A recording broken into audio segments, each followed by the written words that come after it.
The Andes run north to south along the western edge of South America, like a broken spine. In southern Peru, near Cusco, the range fractures into parallel ridges separated by narrow valleys that fall away sharply on both sides. From the air, these valleys look similar: green slopes, terraced fields, the occasional village clinging to a hillside. The ridges are treeless at altitude, exposed rock and yellowed grass. Clouds move through the valleys in the afternoons, rising with the sun, and by early evening the entire region can become obscured. Navigation through this terrain requires precision. There is little margin for error. The valleys do not forgive confusion.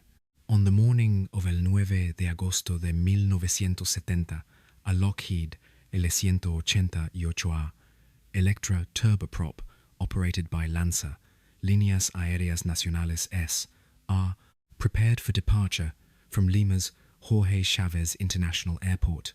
The aircraft was configured for domestic passenger service. 40 passengers and a crew of 5 were aboard. The flight was scheduled to stop in Cusco before continuing to Pucallpa, a jungle town on the Ucayali River. The weather forecast for Cusco showed possible afternoon cloud cover, typical for the season. Visibility was expected to be adequate at the time of arrival.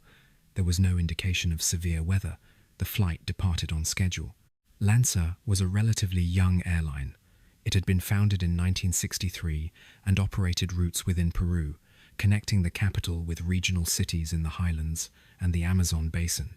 The fleet included several Electras, 4-engine aircraft known for reliability and short-field performance. The crew of Flight 502 consisted of experienced personnel. The captain had logged thousands of hours. The first officer was qualified on type. The flight attendants were trained in emergency procedures. The passengers were a mix of Peruvian nationals and a small number of foreigners, many traveling for business or to visit family in the interior. They boarded without incident. The cabin door closed. The engine started. The aircraft taxied and took off, climbing northwest over the coastal desert before turning inland toward the mountains. The flight to Cusco typically took just over an hour. The route crossed the Andes at a point where the range is relatively narrow but still formidable. Peaks rise above 14,000 feet. The airport at Cusco sits in a high valley at just over 10,000 feet elevation, surrounded by ridges. Approaches require careful navigation. Pilots rely on visual reference and radio beacons. In 1970, instrument landing systems were not installed at many regional airports in Peru. Pilots were expected to execute visual approaches in daylight and acceptable weather. This was standard procedure. It was also unforgiving. As Flight 502 approached the Cusco area, the crew began their descent. They made radio contact with the airport. Visibility was reported as adequate, though clouds were beginning to build. The crew acknowledged. They descended through an initial cloud layer and emerged over mountainous terrain. Below them, valleys stretched in multiple directions. The correct approach to Cusco required following a specific valley that led to the airport, which was located in a broad basin. Other valleys, some parallel, some diverging, led away from the airport into uninhabited terrain. From altitude, especially with intermittent cloud cover, these valleys could be difficult to distinguish. Landmarks were sparse. The crew needed to identify the correct valley entrance and commit to it. There was no opportunity to turn back once, deep into a narrow passage. At some point during the descent, the crew made a navigational error. The exact moment is not definitively known. Records indicate that the aircraft entered a valley that did not lead to Cusco. This valley was narrower and more rugged. It descended steeply. The crew may have realized the mistake quickly, or they may have continued for some time believing they were on the correct course.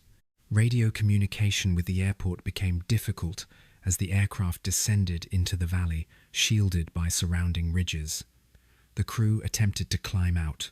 Witnesses on the ground later reported hearing the sound of aircraft engines at high power.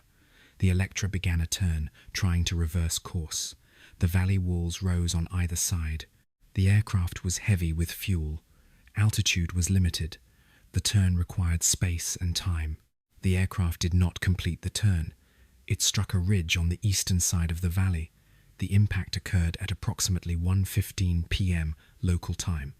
The aircraft disintegrated on contact. Wreckage scattered across the slope. There was no fire. The remote location meant that no one witnessed the crash directly.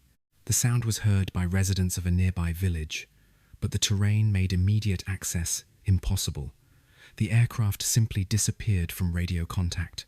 Air traffic control in Cusco waited. No further transmissions were received. A search was initiated. The wreckage was located later that afternoon by search aircraft flying over the area. Smoke was not visible.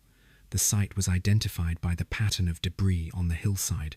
The location was several valleys away from the intended approach path.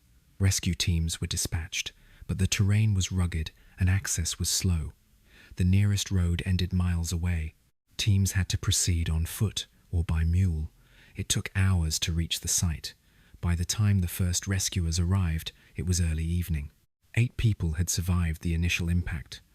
They were found scattered near the wreckage, some still strapped into seats that had been torn from the fuselage. Most had sustained serious injuries. Fractures, lacerations, internal trauma. Several were unconscious. The survivors who were alert were in shock. They did not speak much. The temperature at altitude was cold. Night was approaching. The rescue teams had limited medical supplies. They began triage. The most critically injured were stabilized as best as possible. Stretchers were improvised. The decision was made to begin evacuation immediately, despite the darkness and the difficulty of the terrain. The evacuation took all night. Survivors were carried down the slope on makeshift stretchers, secured with rope and cloth. The path was steep and unstable.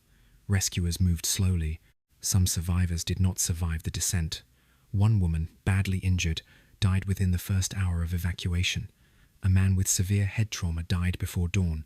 By the time the survivors reached a vehicle access point the following morning, only 6 remained alive. They were transported to a hospital in Cusco. 2 more died within the next 48 hours from their injuries. 4 survived long-term.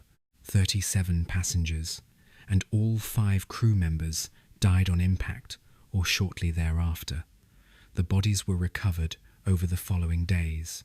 The site was remote and recovery operations were difficult. Some remains were found in the wreckage.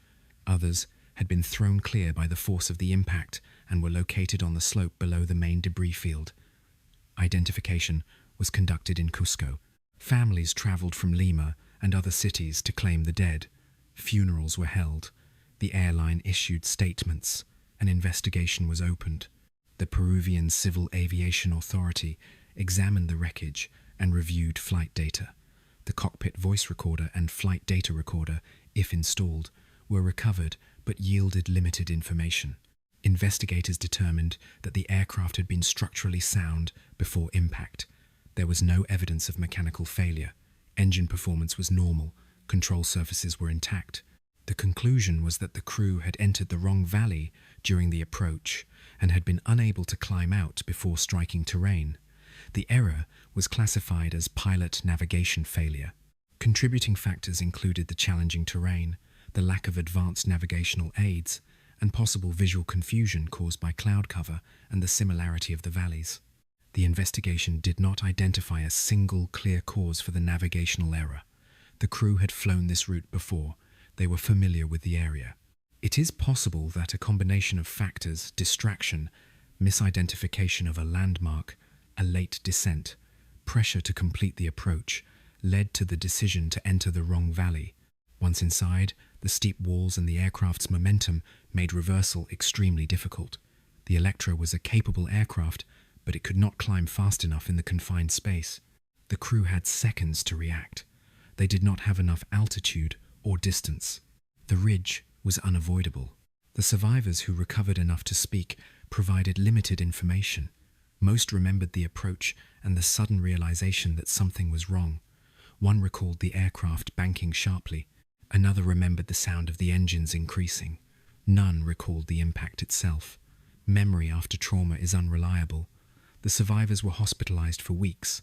Some required surgery. All required extended rehabilitation. The psychological impact was significant. Nightmares, hypervigilance, difficulty with enclosed spaces. Some did not fly again. The crash of Flight 502 was not an isolated incident in the history of aviation in Peru. The Andes have claimed many aircraft over the decades. The terrain is inherently dangerous, weather changes rapidly, navigation is difficult. Airports are high and surrounded by obstacles. In 1970, safety standards and navigational technology were less advanced than they would become in later years. Pilots relied heavily on visual reference and manual navigation. Mistakes, once made, escalated quickly. The margin for recovery was narrow. LANSA continued operations after the crash, but its safety record continued to deteriorate. The airline experienced several additional accidents in the following years, including another Electra crash in 1971 that killed 91 people, including the sole survivor of that flight, Juliana Kepke, who became famous for surviving alone in the Amazon rainforest for 11 days. LANSA's operational certificate was eventually revoked. The airline ceased operations in 1971. The crashes, including Flight 502, contributed to its closure. The families of the victims of Flight 502 received compensation, though the amounts were modest by later standards. Legal proceedings were initiated. Some families sued the airline. Others accepted settlements. The process was slow. Many families struggled with the financial and emotional burden.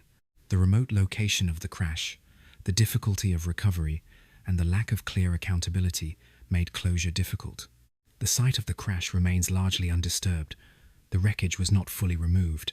Some debris remains on the slope, slowly being reclaimed by vegetation and weather. The location is difficult to access and is not marked. Local residents know of it. Occasionally, trekkers or researchers visit. The valley is still narrow and rugged. The ridges still rise sharply. The terrain has not changed. The incident is remembered in Cusco and in the history of Peruvian aviation as one of several tragedies that highlighted the dangers of flying in the Andes during that era. It is studied in aviation safety courses as an example of controlled flight into terrain caused by navigational error.